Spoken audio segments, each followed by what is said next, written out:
अस्सलाम वालेकुम वरहमतुल्लाहि वबरकातुहू। तो कैसे हैं आप सब। जैसा कि आपको पता है, मैंने यूट्यूब चैनल स्टार्ट किया है वीडियो बनाने के रिलेटेड, स्टडी अब्रॉड के रिलेटेड, यूके के रिलेटेड। तो हमने लास्ट वीडियो में बात की थी डॉक्यूमेंट्स कौन कौन से रिक्वायर्ड होते हैं, जिसमें हमने बात की थी हमारे पास एजुकेशन डॉक्यूमेंट चाहिए मैट्रिक से, अगर किसी मास्टर या मास्टर तक, बैचलर की बैचलर तक या इंटर तक। सेकेंडली अब हम बात उसके बाद हमने बात की एक्सपीरियंस लेटर की, रेफरेंस लेटर की, कौन कौन से रेफरेंस लेटर लिखवाने कहाँ से है, क्या साइन करवाना है उसका। उसके बाद हमने बात की आइल्स के बारे में थोड़ी सी, बैंक स्टेटमेंट के बारे में बात की थी। उसके बाद हमने बस ये भी होना चाहिए वैलिड पासपोर्ट होना चाहिए। ये सब चीज़ों के बारे में बात करने के बाद आज हम बात करेंगे एक अपने नए टॉपिक के बारे में, नई चीज़ के बारे में। तो सारी चीज़ों का मकसद ये चीज़ जो जिसकी हम बात करेंगे यार, ये हमारे लिए सबसे ज़्यादा बेनिफिशियल है। हमारी एप्लीकेशन में सबसे ज़्यादा बेनिफिशियल चीज़ ही यही है हमारे पास। जब तक हमारे पास ये चीज़ नहीं होगी, हमारी एप्लीकेशन कभी भी यूनिवर्सिटी एक्सेप्ट नहीं करेगी। तो हम बात कर रहे थे एसओपी की। एसओपी होती है स्टेटमेंट ऑफ पर्पस। तो एसओपी का मकसद क्या होता है? एसओपी का मकसद होता है कि हमने अगर किसी यूनिवर्सिटी में बाहर हम पढ़ने जा रहे हैं, हम क्यों पढ़ने जा रहे हैं, उसका बेनिफिट्स क्या है, हम क्यों ये कोर्स पढ़ना चाहते हैं। तो ये सारी चीज़ें हम डिस्कस करेंगे आज इंशाल्लाह इस वीडियो में, जिसमें हम बहुत ज़्यादा चीज़ों को अपने कवर करेंगे। हम बताएंगे लोगों को एसओपी लिखने का मकसद क्या होता है, ऐसे लिखना क्यों है, इसे स्टेटमेंट ऑफ पर्पस क्यों कहा जाता है, और ये सबसे स्ट्रॉन्ग चीज़ होती है हमारे पूरी एप्लीकेशन में। ये बात आपने ज़मीत याद रखनी है कि सबसे ज़्यादा स्ट्रॉन्ग चीज़ हमारे पास एसओपी ही होता है। इसके अलावा और बाकी चीज़ें भी होती हैं, बाकी भी होनी चाहिए, लेकिन एसओपी की बेस के ऊपर ही हमारे आगे कहा जाता है। What is SOP? एसओपी होता क्या है? SOP statement of purpose is a detail of the student background. In this statement, students calls everything about his previous life and future life in detail to the university. SOP में student अपनी detail के बारे में बताता है कि उसने background में पढ़ा क्या था। उसके बाद वो बताता है कि अगर उसने अपनी क्वालिफ़िकेशन मुकम्मल करने के बाद अगर कोई जॉब वगैरह की है तो क्या जॉब की है, किस डेजिग्नेशन पे की है। ये प्रीवियस लाइफ होगी, फ्यूचर लाइफ में बताएगा कि वो अगर जो कोर्स पढ़ने जा रहा है उधर वो कौन सा कोर्स पढ़ने जा रहा है, उसके क्या बेनिफिट्स होंगे, क्या-क्या उसका क्या-क्या सीखेगा बच्चा उस कोर्स के अंदर। तो ये सारी चीज़ों का मकसद एसओपी होता है। और एसओपी जितनी स्ट्रॉन्ग होगी, जितनी अच्छी होगी, जितनी इम्प्रेसिव होगी, उतनी ही जल्दी यूनिवर्सिटी आपको ऑफ़र लेटर देगी। क्योंकि सबसे पहले हमारा मकसद ही ऑफ़र लेटर होना है, लेना होता है। तो इसलिए हमारी एसओपी जितनी ज़्यादा स्ट्रॉन्ग होगी, उतना ही ज़्यादा हमें बेनिफिट्स होंगे आगे यूनिवर्सिटी की एप्लीकेशन को आगे लेकर चलने के वीज़ा तक। तो एसओपी का मकसद जैसा मैंने आपको बता दिया कि क्या होता है, डिटेल होती है प्रीवियस स्टडी की और फ्यूचर स्टडीज़ की। नेक्स्ट पढ़ेंगे dependence of SOP. SOP depend किन चीज़ों के ऊपर करता है। इसके 4 से 5 पैराग्राफ होते हैं, मैक्सिमम 5 पैराग्राफ होते हैं। तो पहले पैराग्राफ में क्या होता है, इंट्रोडक्शन। इंट्रोडक्शन में बताया जाता है कि बच्चे ने इंट्रोडक्शन में करवाना, जैसा कि मैंने अपना इंट्रोडक्शन करना है तो मैं कहूँगा my name is Salman and I am a son of Mahmudul हक। तो ये मेरा इंट्रोडक्शन हो गया। तो सेकेंडली मैं उसको बताऊँगा कि वेयर आई लिव, मैं जहाँ मैं रहता हूँ वो सारी चीज़ें उसको बताऊँगा। सेकेंडली हमने उसको बताना है एजुकेशन बैकग्राउंड के बारे में in detail with proper date.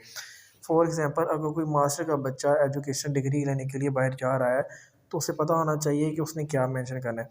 जैसा कि एक स्टूडेंट है, उसने मैट्रिक से मास्टर तक डिग्री हासिल की है, तो सबसे पहले वो कहेगा I have done matric in 2014। After that I completed inter in 2016। After that I completed bachelor in 2018 and then I completed master in 2020 with proper dated. जैसे मेंशन किया होगा है कि आपने प्रॉपर डेट उधर मेंशन करनी है। ये ना हो कि आप डेट मेंशन ही ना करें, जिसकी वजह से उसे पता ही ना चलेगी कि इसने पढ़ा क्या था, कब पढ़ा था।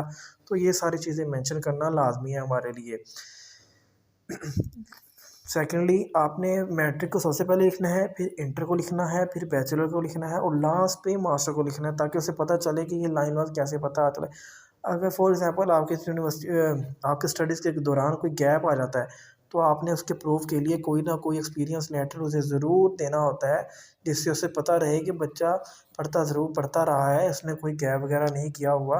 अगर कोई गैप है भी इसका, तो उसके पास उसके बाद प्रॉपर प्रूफ है, प्रॉपर एक्सपीरियंस है बच्चे के पास। तो ये चीज़ हमारे बच्चे के लिए बहुत ज़्यादा बेनिफिशियल होती है। एजुकेशन जितनी ज़्यादा स्ट्रॉन्ग होगी उतने ज़्यादा उसको बेनिफिट्स होंगे। आगे आगे फ्यूचर प्लान में सिर्फ ये बताना है उसने कि I have done. Future plan में I why I this course, why को मैं ये क्यों कोर्स पढ़ने जा रहा हूँ, उसकी क्या बेनिफिट्स होंगे। सेकंड पैराग्राफ में हम बात करेंगे यूनिवर्सिटी अपने कोर्स, जो हमने कोर्स सेलेक्ट किया है उसके बारे में, अबाउट यूनिवर्सिटी कोर्स, कि हम ये कोर्स पढ़ने क्यों जा रहे हैं, इस कोर्स पढ़ने के क्या फ़ायदे हैं। जैसे अगर फॉर एग्ज़ाम्पल कोई बच्चा पढ़ने जा रहा है एमबीए, मैं स्टूडेंट हूँ, मैं एमबीए पढ़ने जा रहा हूँ, तो मैं कहूँगा I am going to study MBA from different country university. Different university का नाम आप नाम ले सकते हैं, कंट्री यूनिवर्सिटी। उस कोर्स के बारे में बताना है क्या कुछ आप जानते हैं, वाई सेलेक्ट दिस कोर्स को सिलेक्ट क्यों किया है, वो क्या आपका फ्यूचर में आपकी हेल्प करेगा या नहीं करेगा, क्या वो कोर्स आपके बेनिफिट्स देगा या नहीं देगा, क्या वो कोर्स आपके फ्यूचर प्रीवियस स्टडीज़ के रिलेटेड है भी या नहीं। आपने कोशिश करनी, जो भी आप कोर्स सेलेक्ट करें उसके बेनिफिट्स आपको ज़रूर पता होना चाहिए, और ये चीज़ बात कंफर्म होनी चाहिए कि आप कोर्स आपके प्रीवियस स्टडी के रिलेटेड है भी कि नहीं। अगर आप कोई कोर्स वो सेलेक्ट कर देते हैं, अगर किसी ने बच्चे ने इसके बीकॉम किया हुआ है, आगे वो सेलेक्ट कर देता है जी कंप्यूटर डाटा या इंफॉर्मेशन एनालिटिक्स, तो ये उसके लिए बेनिफिट नहीं होगा। यूनिवर्सिटी उसके ऊपर क्वेश्चन करेगी उससे कि आपने पढ़ा तो बीकॉम हुआ है, आप कैसे इसको कंपेयर कर सकते हैं अपने फ्यूचर स्टडी के साथ। तो अपने कोर्स के बारे में आपको पता होना चाहिए, उसके बेनिफिट्स क्या है, एमबीए पढ़ने के क्या बेनिफिट्स होंगे, आपको ये सब कुछ पता होना चाहिए। How it will help you in future, या आपको फ्यूचर में क्या हेल्प करेगा। जैसा कि किसी बच्चे ने एमबीए पढ़ा है तो वो किसी भी ऑर्गेनाइजेशन में जब एडमिशन लेगा, किसी डेजिग्नेशन पे जाएगा, उसको पता होगा कि उसके उसकी हेल्प कैसे करेगा, उसकी कैसे उसको मैनेज करना है सारी चीज़ें, कैसे वो उसने एडमिनिस्ट्रेशन या मैनेजर के पोस्ट पे अगर वो गया है तो कैसे उस चीज़ों को मैनेज करना है। तो ये सारी चीज़ें मैनेज करना ही स्टूडेंट के लिए बहुत अच्छी, उसको बहुत ज़्यादा हेल्प करेगी। थर्ड पैराग्राफ की तरफ चलते हैं, जिसमें हम बात करेंगे वाई दिस यूनिवर्सिटी। अगर हमने कोई यूनिवर्सिटी सेलेक्ट किया है, डिफरेंट यूनिवर्सिटी, बहुत ज़्यादा यूनिवर्सिटीज़ हैं यूके में, मोर देन 150 यूनिवर्सिटीज़ हैं यूके में।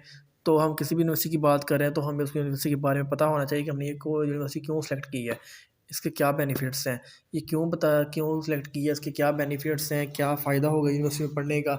जैसे कि कोई बच्चा कवेंट्री यूनिवर्सिटी सेलेक्ट कर देता है, कोई यूडब्ल्यू सेलेक्ट करता है, कोई स्टिलिंग सेलेक्ट करता है यूनिवर्सिटी, तो उसको पता होना चाहिए यूनिवर्सिटी के बेनिफिट्स क्या हैं, रैंकिंग क्या है यूनिवर्सिटी की, यूनिवर्सिटी कोर्स प्रोवाइड कर रही है, कोर्स का रैंक क्या है। ये सारी चीज़ें बच्चे को पता होनी चाहिए, ये उसको बहुत ज़्यादा बेनिफिशियल होगा उसके लिए कि उसको यूनिवर्सिटी के बारे में पता। First the most important thing कि आपने जितनी भी यूनिवर्सिटी के बारे में इंफॉर्मेशन लेनी है, आपने यूनिवर्सिटी की वेबसाइट से लेनी है। आपको पता होना चाहिए यूनिवर्सिटी की वेबसाइट से कैसी इन्फॉर्मेशन निकालते हैं, वो सारी चीज़ें इंशाल्लाह मैं आगे जैसे-जैसे हम आगे चलेंगे, मैं आपको साथ-साथ बताता चलूँगा कि कैसे यूनिवर्सिटी की वेबसाइट से जाके कैसी इन्फॉर्मेशन कलेक्ट करनी है, क्या करना है, कैसे हमने उसको बताना है कि यूनिवर्सिटी के क्या-क्या बेनिफिट्स हैं, क्या हमें फ़ायदा होगा यूनिवर्सिटी में पढ़ने का। आपको रैंकिंग ऑफ द यूनिवर्सिटी लाजमी पता होना चाहिए, स्टूडेंट सैटिस्फैक्शन अपनी यूनिवर्सिटी में कैसे चेक करनी है। ये सारी चीज़ें मैं इंशाल्लाह आपको साथ-साथ बताता चलूँगा। आपको पता होना चाहिए स्टूडेंट सैटिस्फैक्शन, पाकिस्तानी स्टूडेंट की क्या सैटिस्फैक्शन है, क्योंकि हम पाकिस्तान में रह के स्टूडेंट को गाइड कर रहे हैं, तो इसीलिए हमने सिर्फ़ फ़िलहाल पाकिस्तानी स्टूडेंट की सैटिस्फैक्शन चेक करने के लिए सारी चीज़ें करनी है। कोर्स की रैंकिंग का हमें पता होना चाहिए, कोर्स की रैंकिंग का भी हमें पता होना चाहिए। यूनिवर्सिटी की रैंकिंग का तो पता हमने करना ही करना है। जितनी अच्छी रैंकिंग होगी यूनिवर्सिटी की उतनी ज़ाहिर-सी बात है, ऐसी रैंकिंग अच्छी होगी तो यूनिवर्सिटी अच्छी होगी। जितनी अच्छी यूनिवर्सिटी होगी, जब हम पाकिस्तान में वापस आएँगे तो हमें उतना ही अच्छा बेनिफिशियल होगा कि हमें अच्छी ऑर्गेनाइजेशन में अच्छे डेजिग्नेशन पे पोस्ट मिल सकेगी। क्योंकि हमारा मकसद ज़्यादा असर क्या होता है, एक्सपीरियंस तो मकसद होता ही होता है, लेकिन ज़्यादा एक्सपीरियंस मकसद होता है हमारी सैलरी अच्छी हो जाए। जितनी अच्छी यूनिवर्सिटी होगी उतना अच्छा एक्सपीरियंस आपको मिलेगा, और उतनी अच्छी पोस्ट पे आप पाकिस्तान में आके डेजिग्नेशन पे अच्छी सैलरी ले सकते हैं। कोर्स की रैंकिंग का जैसे मैंने आपको पहले कहा, हमें पता होना चाहिए, और मतलब कोर्स की रैंकिंग भी अच्छी होनी चाहिए। If fees structure is low of the university must mention in the USOP. हाँ, ये बात बहुत अच्छी मेंशन की हुई है मैंने। स्टूडेंट को इस बात पर फोकस भी करना चाहिए कि अगर क्वालिटी यूनिवर्सिटी की फ़ीस 15,000 है, और आप इसी यूनिवर्सिटी को अदर कंट्री यूनिवर्सिटी के साथ कंपेयर करते हैं, फॉर एग्जांपल स्टिलिंग, उसकी फ़ीस है 21,000 किसी भी कोर्स की, मास्टर कोर्स की। तो अब आप उधर मेंशन कर सकते हैं एसओपी में, थर्ड पैराग्राफ के अंदर, जहाँ पे अपने को यूनिवर्सिटी की इन्फॉर्मेशन लिखनी है, आपको वहाँ पे मेंशन कर सकते हैं कि मैंने कवेंट्री यूनिवर्सिटी सेलेक्ट ही इसी वजह से की है ज़्यादातर कि इसकी फ़ीस स्ट्रक्चर लो है। इसकी जो फ़ी है वो अफोर्डेबल है मेरे लिए, जैसा कि मैंने स्टिलिंग यूनिवर्सिटी के बारे में सर्च किया था, लेकिन उस यूनिवर्सिटी की फ़ीस इस यूनिवर्सिटी से बहुत ज़्यादा है। जैसे 21,000 फ़ीस है, that is not affordable for me, that's why I select quality university. तो ये बहुत अच्छा पॉइंट है, ये आप वहाँ पे मेंशन कर सकते हैं, जो पढ़ने एसओपी पढ़ने वाले के को बहुत ज़्यादा इम्प्रेस करेगा। वो इस बात को कहेगा कि हाँ, अभी बच्चा इसके पूरा तैयार हो गया है, उसको पता है यूनिवर्सिटी के कोर्स के बारे में, फ़ीस के बारे में उसको सारी चीज़ें मालूम है, इसलिए वो जल्दी से इसके जितना ज़्यादा आपकी एप्लीकेशन से इम्प्रेस होगा, वो इतना ही जल्दी आपकी एप्लीकेशन को आगे प्रोसीड करेगा और वीज़ा तक लेके जाएगा। Most important thing, try to write this information from related university website, it will be a good impression. जैसा कि मैंने पहले भी लिखा कि मैंने पहले भी आपको कहा कि आपने जितनी भी इंफॉर्मेशन लेनी है, आपने कोशिश करनी है यूनिवर्सिटी की वेबसाइट से लें, क्योंकि यूनिवर्सिटी खुद मेंशन करती है, अक्सर ऑफर लेटर्स पेपर बच्चों को बताती है, या जितने भी वो वेबिनार्स देती है वो कहती है कि जितनी भी आप यूनिवर्सिटी के रिलेटेड इन्फॉर्मेशन लेते हैं, आप कोशिश करें सर्च करें यूनिवर्सिटी की वेबसाइट पे जाके, ताकि आपको पता चले कि यूनिवर्सिटी की आप साथ-साथ आपकी लर्निंग होगी, साथ-साथ आपको जितनी भी आपके साथ ग्रिप होगी, आपको जितना यूनिवर्सिटी में जाकर उतने ज़्यादा बेनिफिट होगा। फोर्थ पैराग्राफ की तरफ चलते हैं, जिसमें हम बात करेंगे व्हाई दिस कंट्री। अब हम पाकिस्तान के स्टूडेंट्स जब यूके में पढ़ने जाते हैं, तो हमें पता होना चाहिए कि हम यूके में पढ़ने क्यों जा रहे हैं। ऐसे क्या बेनिफिट्स हैं यूके में जो पाकिस्तान में नहीं है या अदर कंट्रीज़ में नहीं है, ये हमें पता होना चाहिए। ये हमारे लिए बहुत अच्छी बात होगी, जितनी जैसे मैंने आपको पहले भी कहा, जितना हम किसी चीज़ के बारे में ज़्यादा से ज़्यादा लर्निंग करेंगे, वो चीज़ उतनी से ज़्यादा हमें हमारे लिए बेनिफिशियल होगी। सबसे पहले बात करते हैं कंट्री के बारे में। अगर हम पाकिस्तान के साथ ही कंपेयर कर दें यूके को, पाकिस्तान में बैचलर का जो कोर्स है वो 4 ईयर्स का होता है। ऑनर्स की बात कर लें, 4 ईयर बैचलर होता है। लेकिन यूके में वही कोर्स 3 साल का है। यहाँ पे बीए ऑनर्स अगर कोई बच्चा करता है तो वो 4 ईयर्स का करता है। लेकिन अगर वो सेम कोर्स अगर यूनिवर्सिटी कंट्री की कोई यूनिवर्सिटी को प्रोवाइड करती है, वो 3 ईयर्स का कोर्स देगी। तो ये सबसे बड़ा बेनिफिट हो गया। उसके बाद अगर कोई बच्चा मास्टर की डिग्री यहाँ पे 2 ईयर्स की करता है, तो यूके में 1 ईयर की करता है। What are the benefit studying in the UK? क्या बेनिफिट, मैंने आपको पहले ही बता दिया कि बैचलर की डिग्री यहाँ पे 4 साल की है, वहाँ पे 3 साल की है। मास्टर की डिग्री यहाँ पे बच्चा 2 साल की करता है, वहाँ पे 1 साल की करता है। इसके अलावा और क्या स्टडी बेनिफिट्स हैं कि हमें अच्छे लोगों अगर हमारी एक्सपीरियंस ख़त्म हो, स्टडीज़ मुकम्मल हो जाती है, उसके बाद 2 साल का हमें जैसे पीएसडब्ल्यू भी मिलता है आफ्टर स्टडीज़, वो बेशक बैचलर्स हो या मास्टर हो। तो हम अच्छे इसके बिजनेसमैन के साथ, जैसे मैं बीए एमबीए की बात कर रहा हूँ अभी, आगे कंप्यूटर्स वाले कंप्यूटर फील्ड में आईटी डिपार्टमेंट में जाके वो उसके बात कर सकते हैं। वो जितने ज़्यादा आपको पता है कि यूके में बहुत ज़्यादा बड़े बिजनेस आईटी वाले या बिजनेस वाले बैठे हुए हैं, बहुत ज़्यादा उनकी एक्सपीरियंस है, तो वो ज़्यादा से ज़्यादा एक्सपीरियंस ले सकते हैं। बहुत ज़्यादा बेनिफिट्स वो यूके में हमें मिल सकते हैं जो हमें पाकिस्तान में मिल सकते हैं। जैसे आईटी वालों को अमेज़न की बात कर सकते हैं, बिज़नेस में भी आता है, वो अमेज़न में भी आता है। ये बहुत ज़्यादा बेनिफिट है compare with your own country. जैसा कि हमने पहले ही कंपेयर किया था कि पाकिस्तान में बैचलर की डिग्री 3 इयर्स की है, यूके में बैचलर की डिग्री पाकिस्तान में बैचलर की डिग्री 4 इयर्स है, यूके में बैचलर की डिग्री 3 इयर्स की है। मास्टर की पाकिस्तान में डिग्री 1 ईयर की है, ये पाकिस्तान में 2 ईयर्स की है और यूके में 1 ईयर की है। तो ये हमने अपनी कंट्री के साथ कंपेयर कर दिया। बेशक उसकी फ़ीस ज़्यादा है, क्योंकि उसकी डिग्री की अहमियत भी तो उतनी ज़्यादा है ना। पाकिस्तान की डिग्री अब देखिए, अब पूरी वर्ल्ड में रिकॉग्नाइज़ नहीं होती, लेकिन यूके की university all over the world में रिकॉग्नाइज़ की जाती है। उसको बेनिफिट उसकी इतनी इसकी होती वर्थ है कि वो पूरी दुनिया में एक्सेप्टेबल है। अगर आप किसी भी कंट्री में जाके बताते हैं कि मैंने यूके से डिग्री है, वो आपको डेफिनेटली जल्दी से जल्दी जॉब देने के। पाकिस्तान में अगर आप पाकिस्तान की डिग्री पाकिस्तान में अप्लाई करें, तो आपको पता है आपको यहाँ पे जॉब ही नहीं मिलती। Culture of the country minimum, आपको कम से कम कल्चर के बारे में पता होना चाहिए कि हम डिफरेंट कल्चर वहाँ पे मिलता है, आप डिफरेंट पीपल से बात करने का मौका मिलता है। अराउंड द वर्ल्ड स्टूडेंट्स वहाँ पे आके पढ़ते हैं, जिसकी वजह से हमें ज़्यादा से ज़्यादा यूके को एक्सप्लोर करने का मौका मिलता है, डिफरेंट कंट्री के डिफरेंट कल्चर को एक्सप्लोर करने का मौका मिलता है। Country information related to your course, कि ये कोर्स आपको कंट्री में कैसे, यूके कंट्री में कैसे बेनिफिट देगा। जैसे कि मैंने को पहले भी कहा कि जितना ज़्यादा आपका एक्सपीरियंस होगा, उतना ही ज़्यादा आप उतनी अच्छी तरह उसको प्रैक्टिकली परफॉर्म कर सकेंगे। तो ये बहुत ज़्यादा बेनिफिशियल है हमारे लिए। उतने से ज़्यादा से ज़्यादा आपको एक्सपीरियंस पीपल मिलेंगे, जिनके साथ काम करके आप ज़्यादा से ज़्यादा अपनी ग्रो कर सकते हैं, और अपने यहाँ पाकिस्तान वापस आकर अपने एक्सपीरियंस को दूसरों के साथ शेयर करते हैं, और जल्दी से जल्दी यहाँ पे भी पाकिस्तानी ग्रो कर सकते हैं। तो ये हमारे लिए बहुत बेनिफिशियल की बात है कि हम आके यूके में जाएँ, वहाँ से स्टडी हासिल करें, उसके बाद एक्सपीरियंस लें, वहाँ उसको वापस आके पाकिस्तान में यूटिलाइज़ करें, जिसकी वजह से यहाँ की ग्रोथ भी होगी, यहाँ के लोगों को ज़्यादा से ज़्यादा सीखने को मिलेगा, एक्सपीरियंस ज़्यादा से ज़्यादा मिलेगा, जो हमारे लिए बहुत ज़्यादा बेनिफिशियल होगा, पाकिस्तानी स्टूडेंट्स के लिए भी और पाकिस्तानी कम्युनिटी के लिए भी। Benefits of the country with other country around the world. जैसा कि हम बात करें अब यूके की विद अदर कंट्री, पाकिस्तान को छोड़ दें, पाकिस्तान की बात हो गई है। जैसे हम कंपेयर करें यूके यूनिवर्सिटीज़ को ऑस्ट्रेलिया और कनाडा की यूनिवर्सिटी के साथ। फर्स्ट ऑफ ऑल, ऑस्ट्रेलिया और कनाडा बहुत ज़्यादा एक्सपेंसिव है as compare to UK. UK में एनुअल सिस्टम चलता है, ऑस्ट्रेलिया और कनाडा में सेमेस्टर सिस्टम चलता है। ऑस्ट्रेलिया में एक सेमेस्टर की फ़ीस 16 से 17,000 ऑस्ट्रेलियन डॉलर है, एक सेमेस्टर की फ़ीस। यूके में एक साल की फ़ीस इतनी नहीं है जितनी उधर है। तो बेशक ऑस्ट्रेलियन डॉलर कम है, लेकिन फिर भी ये फ़ीस बहुत ज़्यादा हो जाती है। अगर 15,000 भी कम से कम हो तो 30,000 डॉलर बनती है एक साल की फ़ीस। तो ये बहुत ज़्यादा बात चली जाती है, आगे 25-30,000, 25-30 लाख पे बात चली जाती है मास्टर के बच्चे के लिए। और वैसे भी वो भी पाकिस्तान वाला सिस्टम है, वहाँ पे भी 2 ईयर्स की मास्टर की डिग्री है, 4 ईयर बैचलर डिग्री है।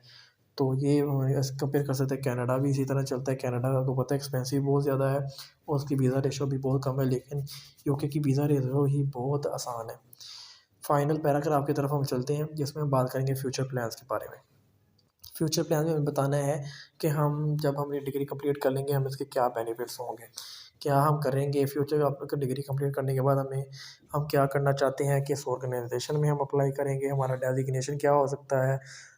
आपने उसको आइडिया ज़रूर देना है, आइडिया आपने ज़रूर देना है उसको कि बेनिफिट क्या है। बाकी बात की है कि आपको वो बताता है, आपको वो ऑफ़र लेटर देता है या नहीं। आपने उसको बताना ज़रूर है कि फ़लाँ ऑर्गेनाइजेशन में, फ़लाँ डेजिग्नेशन में मुझे जॉब मिल सकती है आफ्टर कंप्लीटिंग दिस कोर्स।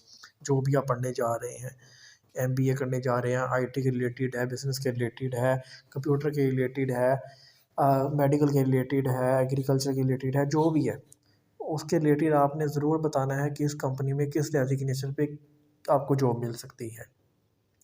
क्योंकि फ्यूचर प्लान हमारे पास होना ज़रूरी है, क्योंकि वो आगे की सोचते हैं। वो हमारी तरह नहीं है कि जो आपने बस कर रहे हैं वही कर ही रहे हैं, आगे के बाद में सोचेंगे हम। फिलहाल जो हमारे पास है वो सोचें हम। वो ये सोचते हैं कि हमने जब डिग्री मुकम्मल कर ली है, उसके बाद हमने क्या करना है ये हमें बताएं। डिग्री तो आपने कर ही लेनी है, जो आपने करना है बाद में वो बताइए। आपको डेजिग्नेशन कौन सा मिलेगा, सैलरी कितनी मिलेगी। अगर आप इतने पैसे लगा के यहाँ पे पाकिस्तान पढ़ के, यूके में पढ़ के जा रहे हैं, तो आपको वहाँ पे जाके कितने डेजिग्नेशन पे, कितनी सैलरी पे जॉब मिलेगी, ये आपको ज़रूर पता होना चाहिए। Again mention benefit of the course but try to change the language. यहाँ पे भी आप कोर्स के बेनिफिट मेंशन कर दें कि अगर मैं एमबीए पढ़ने जा रहा हूँ तो मुझे एडमिनिस्ट्रेशन की, एनालिटिक्स में, बिजनेस ग्रोइंग में, बिजनेस डेवलपमेंट में, पब्लिक बिजनेस प्रॉब्लम को सॉल्व करने में मदद मिलेगी, एक्सपीरियंस मिलेगा, जिसकी वजह से मैं लोगों की हेल्प कर सकता हूँ। तो ये चीज़ें आपने मेंशन ज़रूर करनी है। ट्राई करें उसको, लैंग्वेज को थोड़ा चेंज कर दें, इधर आके फ्यूचर्स प्लान में सिनोनिम्स चेंज कर दें। तो ये बस आपने चीज़ें करनी है। आगे mention with which organization company you can join after completing course. जैसा कि मैंने आपको पहले ही बताया कि जब आपने अपना कोर्स मुकम्मल कर लेना है तो आपने क्या करना है, किस ऑर्गेनाइजेशन में आपको, या किस कंपनी में, या किस फ्रेंचाइज में, इंस्टीट्यूट में आपको जॉब मिल सकती है, and what will be your starting पे, और आपकी स्टार्टिंग पे कितनी हो सकती है। आपने उसको आइडिया ज़रूर देना है, आइडिया ज़रूर देना है। मैं बार बार कह रहा हूँ, आइडिया ज़रूर देना है आपने। वो बाद की बात है, वो आपको बताता, वो आप क्या सोचते हैं आपके बारे में, आपने आइडिया ज़रूर दे देना है उसको। पर विल बी योर फ्यूचर पे आपने उसको बताना है कि मेरे फ्यूचर पे कितनी हो सकती है। फॉर एग्जांपल, अगर कोई बच्चा मैनेजर के डेजिग्नेशन में, एडमिनिस्ट्रेटर के जाता है, ऑफिस को पूरा मैनेज करने जाता है, तो जो ही कैन से स्टार्टिंग पे will be 200,000 Pakistani rupees to 300,000 400,000 Pakistani rupees. क्योंकि यहाँ पे जो बड़ी फ्रेंचाइज है, बड़ी ऑर्गेनाइजेशन है, फॉर एग्जांपल इब्राहिम टेक्सटाइल होगी, निशार टेक्सटाइल होगी, उसके बाद ये फिरदौस टेक्सटाइल होगी, इब्राहिम ऑर्गेनाइजेशन वाले हो गए। ये बड़ी बड़ी जो कंपनीज़ हैं, छोटी कंपनीज़ भी हैं जिनका प्रॉफिट ही 3-3 5-5 7-7 करोड़ है, तो वो इतने और सैलरी देने में कोई भी मुश्किल महसूस नहीं करते। You have to mention I shall come back after completing education compulsory. हाँ, ये चीज़ आपने लाजमी लिखनी है, जो मर्ज़ी हो जाए, ये चीज़ आपने लाजमी लिखनी है कि after completing my course I will come back to my Pakistan, I will come back to my homeland Pakistan. जब तक आप ये चीज़ मेंशन नहीं करेंगे तो उसको यही शक होगा कि आपने कोई ना कोई गड़बड़ करनी है, कोई ना कोई गड़बड़ करनी है, आपने यहाँ पे पक्के होने के लिए आ रहे हैं, आप पढ़ने कोई नहीं आ रहे। तो ये चीज़ आपने ज़रूर मेंशन करनी है ताकि उसको ये रहे कि बच्चा यहाँ पढ़ने आ रहा है, ये after completing degree he will go back to his home and he will start his future life there, and he will join any organization or company to get job according to his educational background. So ये चीज़ आपने mention करनी है, ये उसके ऊपर बहुत अच्छा इंप्रेशन होगा कि बच्चा पढ़ने आ रहा है, उसको पढ़ने के अलावा कोई काम नहीं होगा। तो ये सारी चीज़ें आपको मेंशन करनी है। इंशाल्लाह हम नेक्स्ट वीडियो में हम आपको बताएंगे कि आगे आपने क्या कैसे इसकी क्रेडिबिलिटी कैसे तैयार करना है, आइल्स क्या करना है, आइल्स के अलावा क्या और भी कोई टेस्ट हैं ऐसे जो हम यूके यूनिवर्सिटी के लिए कर सकते हैं जो हमें बेनिफिशियल हों, जिससे हम एडमिशन दे सकें। क्योंकि ज़्यादातर लोग आइल्स को मुश्किल समझते हैं। बैंक स्टेट के बारे में बात करेंगे, क्रेडिबिलिटी के बारे में बात करेंगे, यूनिवर्सिटी की सर्चिंग कैसे करनी है, वो सारी चीज़ें ये सब हम इंशाल्लाह डिस्कस करेंगे आगे। Thank you so much. अल्लाह हाफिज़।